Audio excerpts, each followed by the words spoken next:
Hi guys, today we have question 16 from Objective 1, Chapter 15, Wave Motion and Waves on a String. The question says, two waves of equal amplitude A and equal frequency travel in the same direction in a medium. The amplitude of the resultant wave is. Now, the maximum possible amplitude will be nothing but A plus A, which is 2A, which occurs during constructive interference.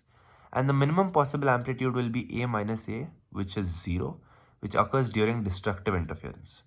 Now, what are the cases of constructive and destructive interference, and how do we evaluate this value of A plus A and A minus A? How did we get to these values? Why did we end up adding A and A? So basically, there is a standard method called the method of phasors.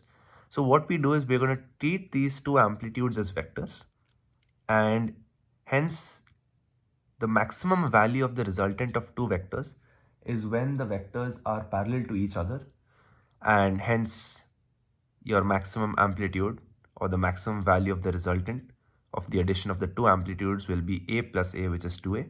And similarly, the minimum possible value will be when the vectors are anti-parallel to each other, and hence we'll have A minus A, which is equal to 0. And these cases correspond to constructive and destructive interference. Further, we have delta phi, which is nothing but the phase difference. So for constructive interference, we have a phase difference of 2n pi, where n is an integer.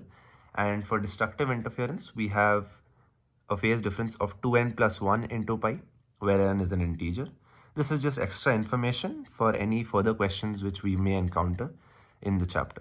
And hence, the resultant wave will have an amplitude lying between A and 2A. That is, it will always lie between the minimum and the maximum value. And hence, our answer will be option D.